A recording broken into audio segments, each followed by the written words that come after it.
about your prophet. Him Satan, you've called him many things. What did I say to him? What did I say about him? You called Allah. So let's come to what your Quran I'll says. go back to it. Yeah. Because I don't know now. I'll just show you one verse. Let me show you one verse. There's no need. There's obviously no need. No, there is a need because your imams are lying to you. They're not showing you what the Quran teaches. Yes, your imams are lying to you. Yeah. Look, I only came here today. We're here to learn. We're not here to I'm here to learn too. big points. 100%. We're here to learn because this brother is very honest. Yeah. The point is, if you're here to learn, then there has to be some like manners and all this. Absolutely. And if I don't know, then I'm saying I don't know. Well, that's fine. So And So I'm going to show you. You say you don't know. No, I'm not saying I don't know. I'm saying I do know. No, in general. In a certain matter. Yeah. If you don't know, don't speak without knowledge. That's fine. That's fine. So let me show you what I do know. If I don't know. Let me show you what I do know. And if Okay. you're certain you do know, then you have to be fair. I have to be fair and I have to show you evidence. If I make a claim about your book, agreed. If I've got no evidence, then I have failed as an interlocutor. Yes. It's not that you failed, it's just about learning the truth. Exactly. So let me show you what I mean in your Quran. Yeah. The thing is, you can either investigate truth, or you can allow other people to be manipulative and to pull you away from learning. So. Look, listen. Right. So what's your claim? Your claim. So my claim is that the Quran is very clear that the Injil and the Torah. He's just Why are you being rude? Why are you being rude? You disrespect the Prophet. No. Right, why are you being rude? I'm having a decent conversation. Is it true you disrespect the Prophet? No, I just quote to Muslims what your own books say about Muhammad. Okay, what's it? So, for example, that he has married a child and that he had sex with a child. It doesn't say that. In Sahih al-Bukhari, it does. No. Yes, it does. Quran. Do you want me to show you? In the Quran, that's hadith. Do you reject the hadith? You're supporting his No, I didn't say that. I said, first of all, you said in the Quran, right? Okay. In the Quran, it doesn't say that he married a child. Right. Okay, and first of all, a child, Aisha radiallahu anha was not a child. I want was, to come back to the original conversation. Okay. He was just throwing out I know, tropes. So let's come back to what he actually says in the Quran. In Surah 543, let's go there, right? I don't know, have you got a Quran on you? Do you want to pull up your I Quran? got my phone. Okay, pull up Surah 543. Okay. My hands are a bit numb. Forgive me. I got it right here. Right, in Surah 543, let's read. It says, "But why do they come to thee for a decision?" Right, so the thee is Muhammad, yeah? I've got it here. I'll let you get it up on yours as well. Tell me when you're ready. Okay. Right, so it says, "Why do they come to thee for a decision when they have their own law, the Torah, before them?" Now think about what that statement means. That's a statement to Muhammad. Allah is saying to Muhammad, why are the Jews coming to you for a decision when they've got their Torah in front of them? So the Quran is saying that the Torah was there in the 7th century, doesn't it? We don't deny the Torah. Right, so the Torah has been changed throughout time. Right, but my argument to you is that the Torah was there in the 7th century, and the Quran affirms that the Torah was there in the 7th century. Do you agree that the Quran is stating that the Torah was there in the 7th century? The 7th? The 7th century. Muhammad was in the 7th century, right? Yes? Over 1,400 years ago. Yeah, 1,400 years ago, Muhammad was speaking to some Jews, and Allah says that they've got the Torah with them. I don't know. I don't speak with them. Okay, so anyway, going back to I do know about what you were saying. Sorry to cut you off. But about the child, you said. No, I'm not interested in that conversation. I want to talk about this. You brought it up. No, I didn't. No, I didn't. But he brought it up. I know, but your claim that he married a child. I want to stick on this topic. I don't know about this. I'm not going to speak without knowledge. So that's fine. I know about. Then let me show you what I know. No, I don't need to know. I'll rather go to people I trust. Right. So that's fine. But what we've got here is in the Quran, it's saying that the Torah was there in the 7th century. Now the point is, bro, if you just do 10 minutes worth of investigation, you'll realize that we have copies of the Torah from the 7th century. We have 7th century copies of the Torah. I'd rather speak about something I do know instead of from something different I don't. places I know, at different times. So I know what you're saying. You're saying about me as a person, I want to speak about something I do know instead of something Right, I well, don't know. I I don't know where you get your information. It's probably, I know you're against Muslims. And No, I'm not against Muslims. Obviously That's you wrong. do. Okay, so what you think about Prophet Muhammad? I don't believe he's a prophet. So, okay, so you do against, because we believe he's No, I'm a not prophet. against Muslims. I'm just against Islam. There's a difference. I'm not against you. The reason why I want to talk to you is because I'm for you. I want you to find the truth. That's not being against you. Okay, so let's go to the main purpose of the truth. Shall I tell you the real reason why I reject Islam? Okay, what's the real reason? Because the Quran states that the Torah was there in the 7th century. And if the Torah is there in the 7th century, then it hasn't been changed. And if it hasn't been changed, well, the Torah contradicts the Quran. Okay. See, we don't have the Torah today. How do you know? We don't have it. How do you know? Because we don't. There's a verse in Surah Ma'idah. Right, go on. That says that. Let's pull up that verse. Because my point is, Muslims say things like we don't have the Injil, we don't have the Torah, but none of them have actually investigated any of those claims. Anyway, we have the Quran. So the Quran that's what we have, you know? But if the Torah was there in the 7th century, and we know what the Torah looked like in the 7th century, that means that it has been preserved. And if it has been preserved, it contradicts the Quran. No, it doesn't. Yes, it does. What does Quran say? Quran say we believe, worship, one God, monotheism. Right? Yeah. Where's your verse that says that the... Like show me a verse that says the Torah has been lost. No, I don't have that. Show me a verse that says the Torah has been about changed. this, man, but I do want to speak about you saying the Aisha radiallahu anha was a child. Okay, what's a child? A child, a difference between a child and adult is that why the Prophet, peace be upon him, married Aisha, because she was ready. That's not my question. My question is, what is a child? I'm saying, you wanted to talk about this topic. What is a child? No, I'm getting to it. No, Okay. What is a child? That's the question. What is a child? What's the difference between you biologically and a child biologically? Biologically, I don't know. To be honest with you, it's that a child to you thinks that it's a little kid. Am I right? No. So the difference between you and a child is not only do you have testes developed that are producing sperm, right, and testosterone flowing through your blood and a whole bunch of other chemicals, you also have what's called frontal lobe development. Now, do you know what frontal lobe development is? Do you know what frontal lobe development allows you to do? Anyway, that's not the topic. No, it is the topic. The topic is she was spiritually ready. How do you know? How do you know? Physically. How do you know? Because the Prophet, peace be upon him. How do you know? You know, actually, we're against you. Okay, see, you live in this generation. No. Yes, you live in this Hold on generation. 1 second. First of all, 1,400 What years is a ago, child? A child is just a little kid that's not physically ready. Yes, mentally ready. brilliant. So, but When does frontal lobe development begin? anyway, man. When does frontal lobe development begin? I'm not going to speak where it's just When does frontal lobe development begin? I don't know, man. Does it begin at 6? Like I said, You don't know. You see, you don't know. The point is, you come out with these words like Aisha wasn't a child, but you don't even know what a child is. And you don't know when frontal lobe development begins. And I am telling you as a fact, my friend, 6-year-olds do not have frontal lobe development. They do not have frontal lobe development. I mean, that's your opinion, you know. That's a fact, bro. If I'm wrong, go away and prove it. Go away and prove it. I challenge you. Go away and find a study that says a child has frontal lobe development. I mean, look, like you, as a Muslim, if you have a problem with, if you don't have frontal lobe development, if you don't, no, we're not even having a conversation. You're just coming out with tropes and you're ignoring what I'm saying and you're not engaging with what I'm saying. So this is not a conversation. Okay, but look. No.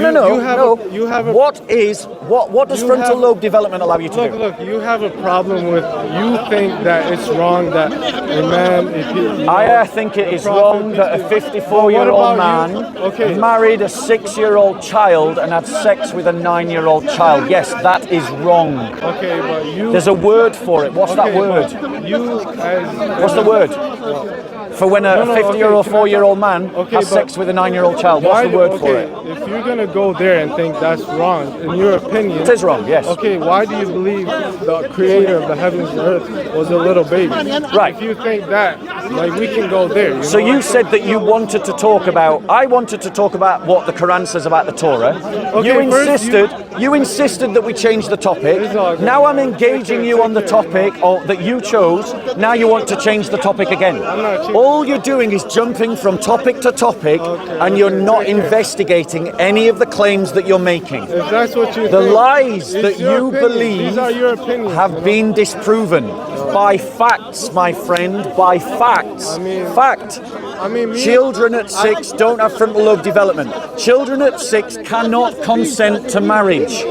For a nikah to be legal in Sharia law, must there be consent? That's what you think.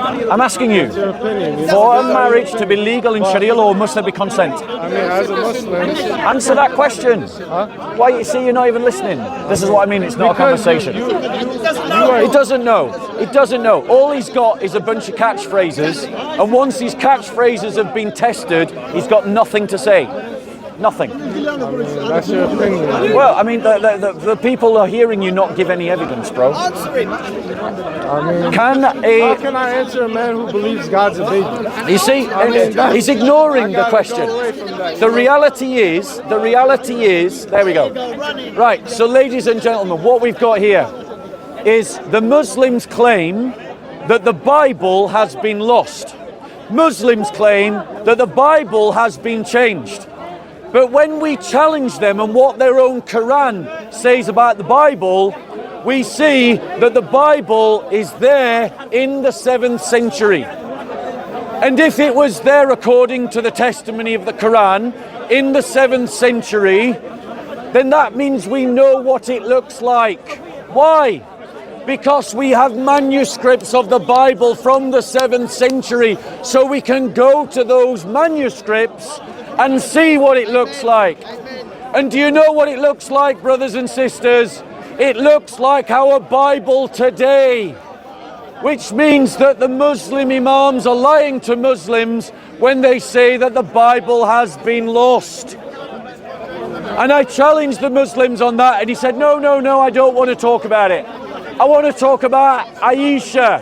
Aisha, the wife, the child bride of Muhammad. And they was arguing that Aisha was physically and mentally able to marry. What utter bollocks. 6-year-old girls do not have frontal lobe development. 6-year-old girls cannot consent to marriage. When Muhammad married a 6-year-old girl, it was impossible for her to consent. That is why across the Islamic world, child marriage is continuing today. Because their best example married a 6-year-old. But it gets worse, so much worse. He didn't just marry a 6-year-old, he had sex with her when she was 9 years old. There is no such thing as a 9-year-old woman. It does not exist. It has never existed at any time in history. The logic of the Muslims is if you bleed, you can breed. That is a fallacious logic. Aisha was not a woman, she was a child. No, why is it a problem? After all, didn't Christian kings marry children? Yes, they did. But we don't say that those kings are an example for us today. We don't say that those kings are the best example for us today. But Muslim after Muslim after Muslim will tell you Muhammad is the best example. So when he married a 6-year-old and when he had sex with a 9-year-old, he was the best example on how to marry a 6-year-old and how to have sex with a 9-year-old. And that's bollocks. It's rubbish. Christianity is something different. It allows a different kind of ethical learning that can develop with other forms of learning. So as the Christian world came to understand more about childhood development, Christians rejected marrying and having sex with children. That is the power of the Christian ethical system, is that it can change with other forms of knowledge. But Islam, by comparison, must insist that Muhammad is the best example. So he is the best example on how to marry 6-year-olds, and he is the best example on how to have sex with 9-year-olds. That is a license for paedophilia, and that is why we see child marriages continue across the Islamic world, and what created the milieu in which thousands of girls in the north of England were sexually abused by Muslim grooming gangs. We can do better than Muhammad, and that better example is Jesus Christ. And if you want to see the difference, then do what I did and pick up a gospel and learn about who Jesus Christ is and why Christianity offers the West better guidance than Islam. Any questions, ladies and gentlemen? Any questions? Yeah, you said when Christian beliefs, the ethics changed in terms of when to because they were married maybe young people before, but it changed. What was the process, or when did this happen? Right. The brother asks a good question. He says, what is the basis by which Christian ethics can change? The argument that the Muslims make is if you change your ethics, somehow your religion is subjective and relative. That's the argument. However, it's rubbish because they don't understand ethics. Ethics is the practice of morality and values. Christian morality and values do not change, but the ethical practice of them does. And why does the ethical practice of them does? Because technology changes the way we live. There was never an ethical question about whether we're littering space until we invented rockets that could take us to space. The ethical question of nuclear weapons was never asked until someone developed the nuclear weapon. But the morality that Christ gives to us when he says that he who causes one of these children to stumble, it is better that a stone be tied around his neck and that he be cast into the sea, is what guides the Christian understanding of sexual ethics and children. So in other words, we shouldn't harm children. Sex with children harms them mentally and physically. Islam cannot condemn sex with children because their best example is the best example on how to marry a 6-year-old. And their best example is the best example on how to have sex with a 9-year-old. Christianity teaches don't harm children. So when we learn that marrying 6-year-olds is harmful and having sex with 9-year-olds is harmful, the Christian can change their ethical practice. Islam cannot. And that is why Christianity is better guidance than Islam. Any other questions?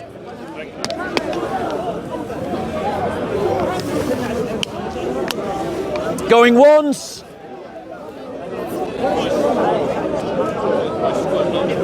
Going twice. Any questions? Going 3 times. Okay, ladies and gentlemen, thank you so much.